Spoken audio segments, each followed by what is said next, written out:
بسم الله الرحمن الرحيم قل إن كنتم تحبون الله فاتبعوني يحببكم الله ويغفر لكم ذنوبكم والله غفور رحيم.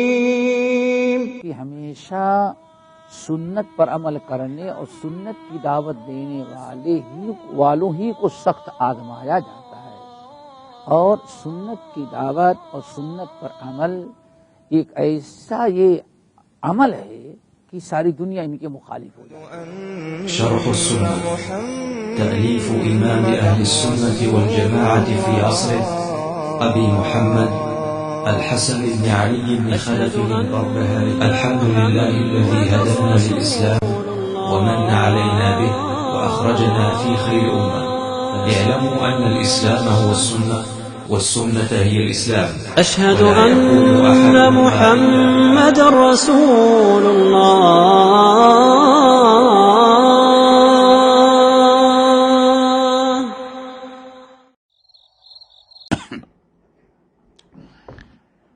بسم اللہ الرحمن الرحیم. ان الحمد للہ نحمده ونستعینه ونستغفره ونعوذ باللہ من شرور انفسنا ومن سیئات اعمالنا.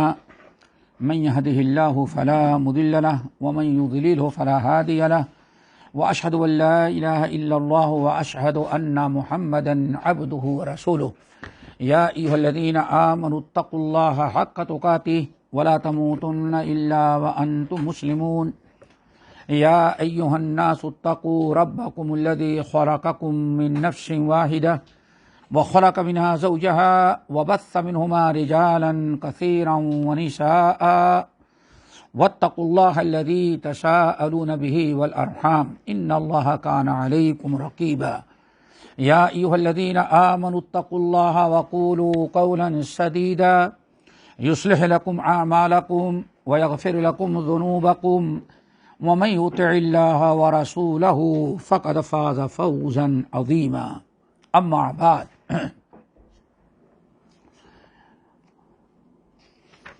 قال المؤلف رحمه الله: وإذا سمعت الرجل تأتيه بالأثر فلا يريده ويريد القرآن فلا تشك أنه رجل قد احتوى على الزندقة فقم من عنده ودعه. یہ شرح السنہ کا چیپٹر نمبر 146 ہے. امام بربہاری رحمۃ اللہ علیہ بڑی ہی پیاری نصیحت کر رہے ہیں،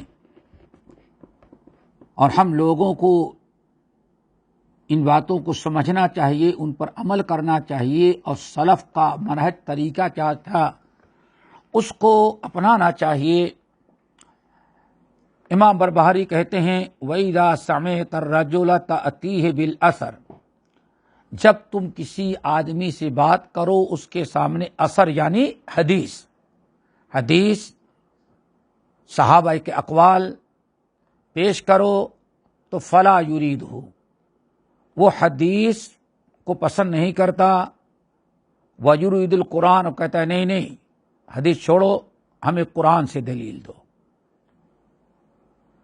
فلا تشک انہ رجل، تو اس بات پر یقین کر لو کہ وہ کوئی زندیق انسان ہے. اللہ اکبر، وہ مسلمان نہیں، مومن نہیں ہے، وہ زندیق منافق ہے. وہ فاقم من عنده، اس کو چھوڑ کر اٹھ جاؤ وہاں سے، اور آئندہ کبھی اس سے اپنا تعلق نہیں رکھو. یعنی اسلام مکمل ہوتا ہے کتاب اللہ اور سنت رسول سے. پورا قرآن بھرا پڑا ہے اطیع اللہ و اطیع الرسول، اللہ اس کے رسول سے اطاعت کرو، اللہ اس کے رسول کی اطاعت کرو. پورا قرآن پاک اطاعت الہی کے ساتھ اطاعت رسول کو بالکل جوڑ دیا ہے.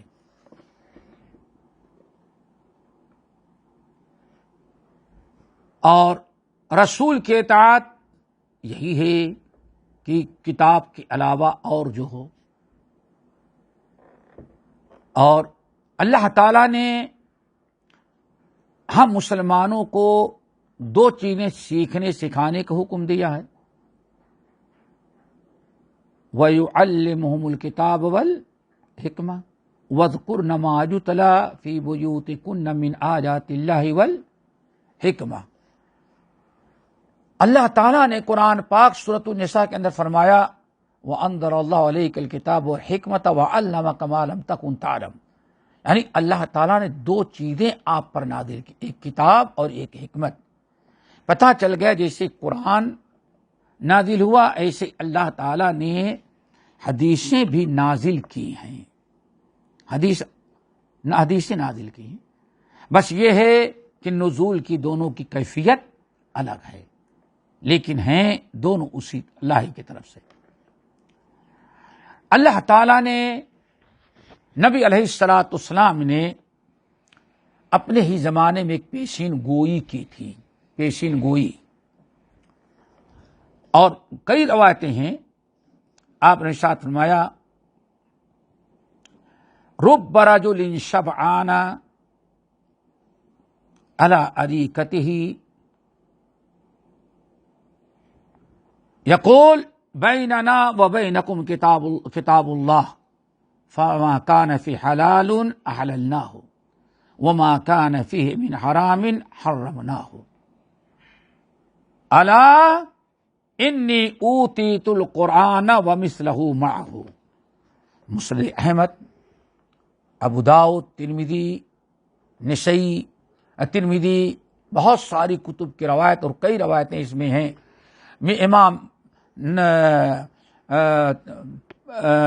امام بغوی رحمۃ اللہ علیہ نے شرح السنہ اور مصابیح کے اندر، شرح السنہ اور مصابیح کے اندر بھی نقل کیا ہے. نبی علیہ الصلوۃ والسلام نے ارشاد فرمایا دیکھو ایک وقت ایسا آئے گا کہ انسان شبعان ہوگا. شبعان یعنی کھاتا پیتا ہوگا، مال دولت کی ریل بیل ہوگی، ٹیک لگا کر کے ٹانگ پر ٹانگ کر کے بیٹھا ہوگا اور لوگوں سے باتیں کرتا ہوگا اور کہے گا بیننا و بینکم کتاب اللہ. ہمارے تمہارے درمیان جو چیز فیصلہ ہوگا کتاب اللہ کی روشنی میں ہوگا، صرف قرآن کی روشنی میں ہوگا. فما کان فیہ من حلال، جو قرآن میں جو چیز حلال ہے اسی کو حلال کہیں گے، اور جو چیز قرآن میں حرام ہے اسی کو ہم حرام سمجھیں گے. بس اور کوئی دوسری چیز حلال حرام کیا ہے اس کو نہیں سنتے. الا، آپ نے فرمایا الا سن لو، انی اوتیت القرآن ومثلہ معہ، انی اوتیت القرآن ومثلہ معہ. سن لو مجھے قرآن دیا گیا ہے اور قرآن ہی جیسی بے عینی ایک چیز اور دی گئی ہے. ہاں قرآن پتہ چلا اس حدیث کے اندر بھی کہ نبی علیہ السلام فرماتے ہم کو 2 چیزیں دی گئی ہیں. الا انی اوتیت القرآن ومثلہ معہ، ہمیں 2 چیزیں دی گئی ہیں، ایک تو قرآن اور قرآن جیسی ایک چیز اور دی گئی ہے. یہ دیکھیے اب اتنی وضاحت ہونے کے باوجود اگر تم میں سے کوئی شخص کہے کہ بیننا و بین، اس سے کوئی بات دین کی کرو، کوئی مسئلہ بتاؤ، کہا نہیں قرآن میں کیا لکھا ہے وہ بتاؤ، ہم قرآن کے علاوہ کسی اور چیز کو نہیں مانتے. ایسے لوگوں کی پیشین گوئی نبی علیہ السلام نے پہلے سے کی تھی، بلکہ تفصیل میں اگر جائیں تو بات یہاں تک پہنچتی کہ اللہ کے رسول نے جس شخص کے جو اس کا حلیہ بیان کیا، اس کی جو کیفیت بیان کی، تقریباً ایسے ہی حلیے کے لوگ ہمارے ہاں پیدا ہوئے. سر سید احمد خان نے شروع کیا، عبداللہ چکڑالوی انعام کا مولوی تھا، اس نے آگے بڑھایا، اور پرویز نے اس کی نشر اشاعت کی. پنجاب کے اندر ایسا انسان ملا جو سگریٹ پیتا ہوا ٹانگ پر ٹانگ رکھے کرسی پر بیٹھا رہتا تھا، من وعد جو اللہ کے رسول نے بیان کیا تو اسی کیفیت کا ہو سکتا تھا۔ بہرحال آج عرب اور عجم میں ایک گروہ ایسا پیدا ہوا ہے، انہوں نے اپنا نام اہل القرآن رکھا اور عرب میں قرآنیہ کہا گیا، لیکن ہمارے سلف نے ان کمبختوں کو منکرین حدیث کہا ہے، منکرین حدیث کہا ہے۔ اب آئی دیکھیے قرآن میں ان کی تردید، یعنی ایسے لوگ کتنے قرآن اور کتنی احادیث کا انکار کرتے ہیں۔ نمبر 1 سورۃ الحشر کی آیت، ما آتاکم الرسول فخذوہ وما نہاکم عنہ فانتہوا۔ دیکھیں، ہمارے رسول جو تم کو دے دیں اس کو لو اور جس سے منع کر دیں وہ بعد آؤ۔ اب اس حدیث کے متعلق، اس آیت کے متعلق ایک بات بیان کریں تو اور بات واضح ہو جائے۔ حضرت عبداللہ بن مسعود رضی اللہ تعالیٰ عنہ کی حدیث کتب حدیث میں بڑی منقول ہے اور مثال کے طور پر بیان کی جاتی ہے۔ ایک موقع پر عبداللہ ابن مسعود رضی اللہ تعالی عنہ نے بیان کیا، لعن اللہ الواشمات والمستوشمات والمتنمسات والنامسات والمتنمسات۔ اللہ تعالی ان عورتوں پر لعنت بھیجا ہے، ان عورتوں پر لعنت بھیجا ہے جو اپنی بھویں نکالتی ہیں اور اپنے بالوں کو نوچتی ہیں۔ نامسات والمتنمسات، الواشمات گدنا گدواتی ہیں، یعنی جو جاہلیت کا رواج تھا۔ عبداللہ بن مسعود رضی اللہ تعالی عنہ نے یہ حدیث بیان کی، بڑا چرچا ہوا۔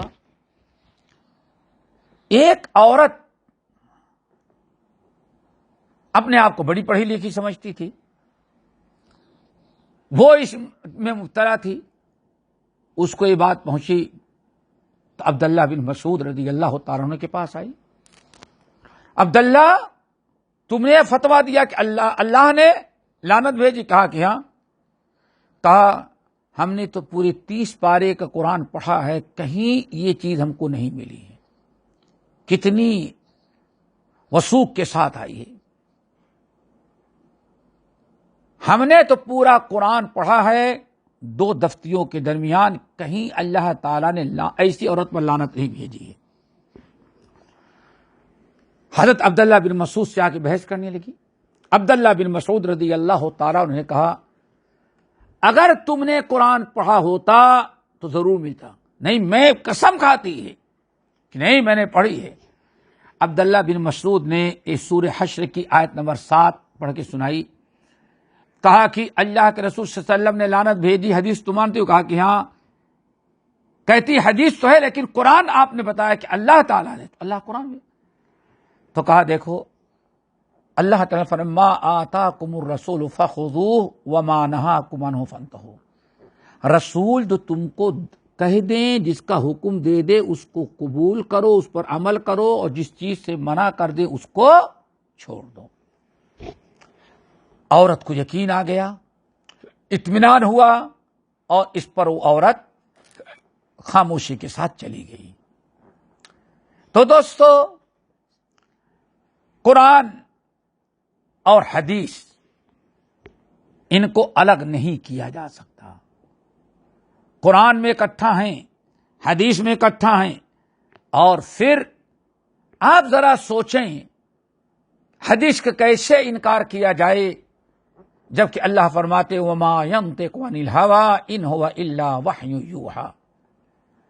ہمارے نبی وہی باتیں کرتے ہیں جس کی وحی ان کو ہم کرتے ہیں، جو وحی ہم ان کے اوپر کرتے ہیں اسی وحی کی روشنی میں وہ تم سے بات کرتے ہیں۔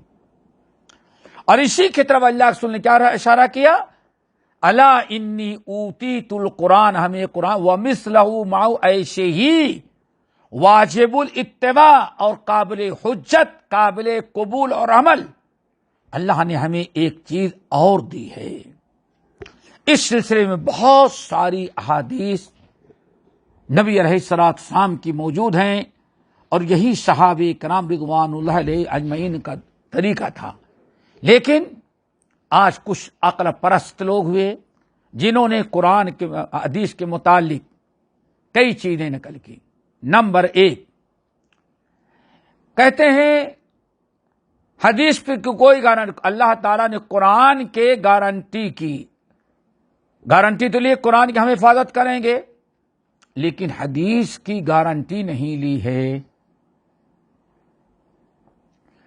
اس لیے حدیث 300 سال کے بعد لکھی گئیں، انسانوں لکھا، پتہ نہیں کتنی غلطیاں، کوئی اعتبار کیسے کیا جا سکتا ہے؟ بہت سارے لوگوں نے حدیثیں گڑھی، اس طرح سے باتیں کرتے ہیں۔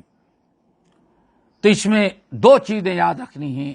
نمبر 1، دنیا کا سب سے بڑا بیوقوف، نادان، جاہل، بالکل احمق اور نادان، ان پڑھ جاہل ہوگا جو کہتا ہے کہ 300 سال کے بعد حدیثیں لکھی گئی۔ یہ نمبری جھوٹا ہوگا، دجال، دجال کی اولاد ہوگا، ابلیس کا چیلا ہوگا، انسان تو نہیں ہو سکتا یہ، اس نے کچھ پڑھا ہی نہیں، صرف جھوٹ بولتا ہے، وہ کذاب ہے، لعنت اللہ علی الکاذبین، جھوٹا انسان ہے۔ جب حدیثیں نبی علیہ السلام کے زمانے میں لوگوں نے لکھنا شروع کر دیا تو 300 سال تک کیسے باتیں کرتا ہے وہ؟ یہ پکا کذاب و دجال انسان ہے، اور انجاہل بھی ہے۔ اور سب سے بڑی مصیبت یہ، آج ایسے لوگوں کے ماننے والے بھی پیدا ہو جاتے ہیں۔ کون مانتے ہیں؟ یہ وہی ہیں جو آج تک کسی عالم سے علم حاصل نہیں کیا،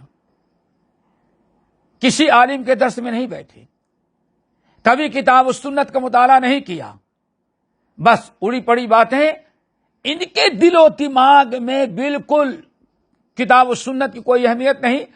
اب کوئی ایسا منچلا کذاب انسان ایسی باتیں، بھائی بخاری 300 سال کے بعد لکھی گئی، 300 سال میں تو پتہ نہیں کتنی بنا لی گئی، بس چونکہ یہ بیوقوف جو مسٹر ہے، بالکل اس کا دماغ کتاب و سنت کے علم سے خالی تھا، اس نے کہا واہ، اس سارے علماء نے بنایا، ورنہ یہ دیکھو حق بات کہہ رہا ہے۔ ایسے لوگوں کی بات وہی مانتا ہے جس کو دیکھو کبھی کتاب و سنت کا علم نہ سیکھا ہے، نہ کسی عالم کے پاس بیٹھا ہے۔ یہ دنیا کی بیکار قسم کی محفلوں میں شامل ہونے والے لوگ، ورنہ ذرا سوچیں، اتنا بڑا کذاب، حدیثیں اللہ کے رسول نے اکتبوا لأبی شاہ، اکتبوا لأبی شاہ، اللہ کے رسول کی مجلس میں لوگ حدیث لکھتے، اللہ کے رسول نے حدیث لکھوایا ہے، اللہ کے رسول نے حدیثیں لکھنے کا حکم دیا، لیکن یہ چیزیں چھپا کر کے بس ایک یہی 3 سال، تو یہ پہلا نمبر ہی جھوٹا تو یہی ہے۔ نمبر 2، یہ جو کہتا ہے کہ قرآن کی حفاظت کی ذمہ داری تو اللہ نے لی ہے اور حدیث کی حفاظت کی ذمہ داری تو نہیں لی ہے، یہ اس میں بھی بالکل جھوٹا انسان ہے۔ وہ کہیں بھی قرآن کی حفاظت کا، کہیں قرآن کا لفظ ہی نہیں ہے، کہیں نہیں، کہیں بھی قرآن کا نام کہ اللہ نے قرآن کی ہم حفاظت کریں گے، ذکر کا حفاظت، انا نحن نزلنا الذکر، ذکر ہم نے نازل کیا۔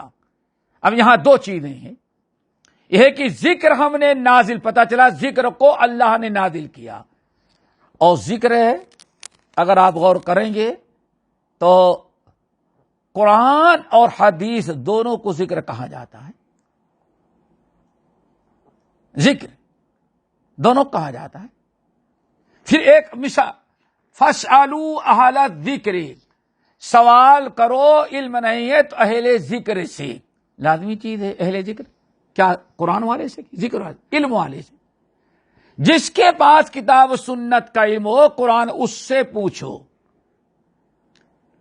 جیسے حدیث دونوں کو کہا گیا ہے قرآن و حدیث کو ایسے ہی حدیث ذکر بھی دونوں کو کہا گیا. انا نحن نزلنا الذکر وانا لہ لحافظون. پھر قرآن کے اندر مختلف آیات ہیں جس سے کہا جا سکتا ہے کہ واقعی ان علینا جمعہ وقرآن ثم ان علینا بیانہ. یہ سورہ قیامہ کی آیت اللہ نے وعدے کر دیا، اے ہمارے نبی آپ قرآن لا تحرک بھی لسانک لتعجل بھی، آپ قرآن جلدی جلدی پڑھنے کی کوشش نہیں کریں، اطمینان سے پڑھیں. قرآن کا ایک لفظ بھی غائب نہیں ہوگا. کیوں؟ ان علینا جمعہ، تین چیزوں کا وعدہ کیا ہے. ان علینا جمعہ وقرآنہ ثم ان علینا بیانہ، تین چیزوں کا اللہ نے وعدہ کیا ہے. نمبر ایک، اے نبی اس قرآن کا جمع کرنا آپ کے دل و دماغ سینے میں ہمارا کام ہے. ان علینا جمعہ، اس قرآن کا جمع کرانا ہمارا کام ہے آپ کے دل و دماغ میں. پھر کتابت کے ذریعے، صحابہ کے ذریعے قرآن کو جمع کرانا یہ ہمارا کام ہے. اللہ نے پہلے آپ کے سینے میں، پھر حفاظ کے سینے میں، پھر کتاب کی شکل میں جمع کروایا اور صحابہ کرام نے اس کو اور آگے بڑھایا. آگے فَإِذَا إِنَّ عَلَيْنَا جَمْعَهُ وَقُرْآنَهُ، اور اس کا پڑھانا بھی ہمارا کام ہے. دو گے، اس قرآن کا جمع کرنا ہمارے ذمے ہے اور اسی طرح سے قرآن کا پڑھانا بھی ہمارے ذمے ہے. تیسری چیز ثم ان علینا بیانہ، پھر اس کتاب کی تفسیر اور اس کا بیان بھی ہمارے ذمے ہے، ہمارے ذمے ہے. اور اس کی شکل کیا ہوئی؟ اللہ رب العالمین نے قرآن پاک کے اندر فرمایا وَأَنزَلْنَا إِلَيْكَ الذِّكْرَ لِتُبَيِّنَ لِلنَّاسِ مَا نُزِّلَ إِلَيْهِمْ وَأَنزَلْنَا عَلَيْكَ الذِّكْرَ، ہم نے آپ پر ذکر نازل کیا لِتُبَيِّنَ لِلنَّاسِ، تاکہ آپ بیان کر دیں لوگوں کے لیے جو ان کی ہدایت اور عمل کے لیے نازل کیا. دیکھیں یہاں اللہ تعالیٰ نے ذکر کو نازل کرنے کا، وَأَنزَلْنَا إِلَيْكَ الذِّكْرَ، ہم نے ذکر آپ کے اوپر نازل کیا. آپ کے پاس کیوں نازل کیا؟ لِتُبَيِّنَ لِلنَّاسِ مَا نُزِّلَ إِلَيْهِمْ، تاکہ لوگوں کے ہدایت کے لیے ہم نے جو نازل کیا ہے آپ اس کو بیان کر دیں، اس کی وضاحت کر دیں. اس طرح سے بہت سارے دلائل موجود ہیں، ہمیں چاہیے کہ ان کا مطالعہ کریں، ان کو پڑھیں اور ان کو لوگوں تک پہنچائیں. تو مصنف رحمۃ اللہ علیہ کہتے ہیں فلا تشک انہ رجل قد احتوى علیہ زندگا. جب انسان، آپ تجربہ کریں گے تو جب انسان حدیث سے اپنے آپ کو آزاد کرتا ہے تو وہ انسان گمراہی کے راستے پر گیا. ہمیشہ آپ دیکھیں سب کو چھوڑے صرف اپنے بر صغیر کو دیکھتے ہیں. مرزا غلام احمد نبی کو، حدیث کو چھوڑا اور اپنے صرف قرآن کی نشر و اشاعت ہم کریں گے، حدیث کو چھوڑا. نتیجہ یہ نکلا کہ آگے گمراہ ہوتے ہوتے پہلے مجدد کا دعویٰ کیا، پھر مسیح موعود کا وعدہ کیا، پھر آخر میں ذل نبی کا، اور آخر میں کیا، وہی آتی ہے ہم رسول و پیغمبر. جتنے لوگوں کو دیکھیں، پھر اس کے بعد سر سید احمد خان کو دیکھیں، فرشتوں کا انکار، معجزات کا انکار، پتہ نہیں کیا کیا راستہ اختیار کیا.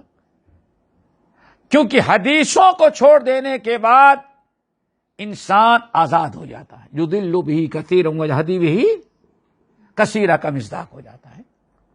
پھر اس کے بعد عبداللہ چکڑالوی آج تک دیکھتے آ رہے ہیں جس نے بھی حدیث میں شکوک شبہات پیدا کر کے حدیث کا انکار کیا، کچھ لوگ بعد میں پیدا ہوئے، نہیں حدیث کا انکار تو نہیں کریں گے، ان حدیثوں کا انکار کریں گے جو عقل کے خلاف ہیں، ہمارے ذوق اور پسند کے خلاف ہیں۔ نتیجہ یہ نکلا کہ دجال کا انکار کیا، معجزات کا انکار کیا، ہزار گمراہیاں پیدا ہو گئیں۔ آج ایک شخص ہے جو حدیث کا انکار کرتا ہے تو دنیا کی کوئی جمعہ بھی نہیں ہے۔ جمعہ کہاں اسلام میں ملاؤں نے کہا ہے، پتہ کہاں ہے تو ملاؤں نے فتویٰ دیا ہے۔ ابھی کہہ رہا ہے میوزک اور گانا کہاں حرام لکھا ہے قرآن کے اندر؟ حدیث کا کیا اعتبار؟ انسان اگر زندیق اور بے ایمان ہونا چاہتا ہے تو اس کے لیے سب سے بڑا راستہ کیا ہے؟ حدیث کا انکار۔ ہم صرف قرآن کو مانتے ہیں۔ اسی لیے عمر ابن الخطاب رضی اللہ تعالیٰ عنہ سے بہت سارے اہل علم، جس میں امام دارمی رحمۃ اللہ علیہ وغیرہ ہیں، بہت پیاری بات کہی تھی، بہت سارے لوگوں نے نقل کیا۔ عمر ابن الخطاب رضی اللہ تعالیٰ عنہ نے کہا تھا کہ دیکھو اہل بدعہ پر تم لوگ سنت کا تیر چلایا کرو، کیونکہ اہل بدعہ نے سنت کو چھوڑ کر کے قرآن کے معنی کو اپنے مرضی سے کرنا شروع کر دیا، قرآن کی تفسیر اپنی سمجھ سے کرنے لگے اور حدیث کو چھوڑ دیا۔ اب اگر تم قرآن سے بحث کرو گے تو قرآن اپنے مرضی سے مانا لے گا، تمہاری بات مانے گا نہیں۔ اگر وہ رسول پر ایمان رکھتا ہے تو ایسے لوگوں پر نکیل لگاؤ حدیث پیش کر کے، سنت کا میزائل ان پر چلاؤ، اس سے بدعت کا قلعہ کما ہوگا۔ کیوں؟ قرآن کا یہ معنی جو تم لے رہے ہو یہ حدیث کے خلاف۔ حدیث کیا اس کی تفسیر کرتی ہے؟ کیوں؟ اللہ تعالیٰ نے اپنے نبی کو مفسر قرآن بنایا تھا، آپ تفسیر کرتے تھے۔ کسی آیت کا معنی کیا ہے صحیح معنوں میں، آیا عربی لغت سے طے ہو جائے گا یا کہ حدیث کی؟ اسی لیے ہندوستان کے اندر بر صغیر میں تقسیم سے پہلے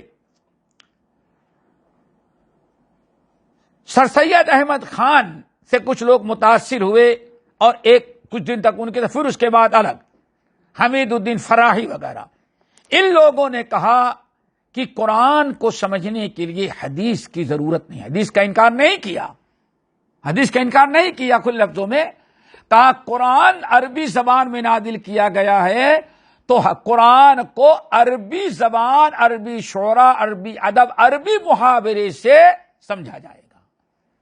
اس لیے جتنا بھٹک سکتے تھے بھٹکے۔ کیوں؟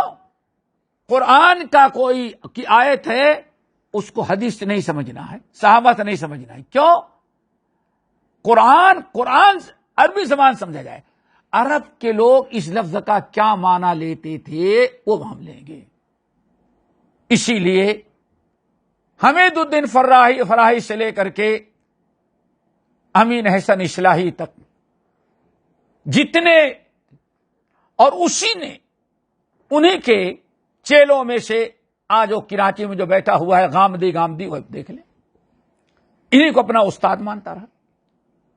تو یہ ساری چیزیں اس وقت ہوتی ہیں اگر انسان اپنے آپ کو اس شریعت سے اور دین سے آزاد کرانا چاہتا ہے تو سب سے آسان راستہ کیا ہے؟ حدیث کا۔ ہم حدیث کو نہیں مانتے، ہم صرف قرآن پر عمل کرتے ہیں۔ اسی لیے اس چیز کو یاد رکھیں۔ آگے فرمایا فَقُم مِّنْ عِنْدِهِ، ایسے انسان کے سامنے تم اس کو حدیث سناؤ، نہیں ہم کو حدیث نہیں، قرآن کیا آیت ہمیں پیش کرو، تو سمجھ جاؤ زندیق ہے، بے دین ہے، بے ایمان ہے، اس صرف قرآن کو مانتا، حدیث اللہ کو مانتا، رسول کو نہیں مانتا۔ قرآن اور سنت، علیکم بسنتی، ساری چیزیں حدیث نہیں مان رہا تو سمجھو کہ وہ قرآن کا نام لے کر کے جتنی گمراہی اور بے دینی پھیلانا چاہتا ہے پھیلائے گا، اس پر عمل کرے گا. اس لیے تمہارا کا فَقُم مِّنْ عِنْدِهِ، اس کا ساتھ چھوڑو، اس کے ساتھ اٹھنا بیٹھنا، اس سے اپنا تعلقات ختم کر دو. کیوں؟ بار بار بیٹھو گے تو ہو سکتا ہے شیطان اس کو ایسی کوئی بات بتا دے، ایسی دلیل اس شیطان ڈال دے کہ جس سے لاجواب ہو کر کے تم اس کی باتوں میں آ جاؤ. وَدَعْهُ، اور آئندہ کے لیے بھی اس کے پاس آنا جانا، اس کی محفل کو ترک کر دو. اللہ تعالی ہم سب کو مل کے توفیق نصیب فرمائے اور ایسے فتنوں سے ہم سب کو محفوظ رکھے. اقول قولی ھذا واستغفر اللہ من کل ذنب واتوب الیہ. ہمارے چینل کو سبسکرائب کیجیے اور بیل آئیکن کو دبانا نہ بھولیے تاکہ آپ کو نئی ویڈیو برابر ملتے رہیں. لائک اور شیئر کرنا نہ بھولیے.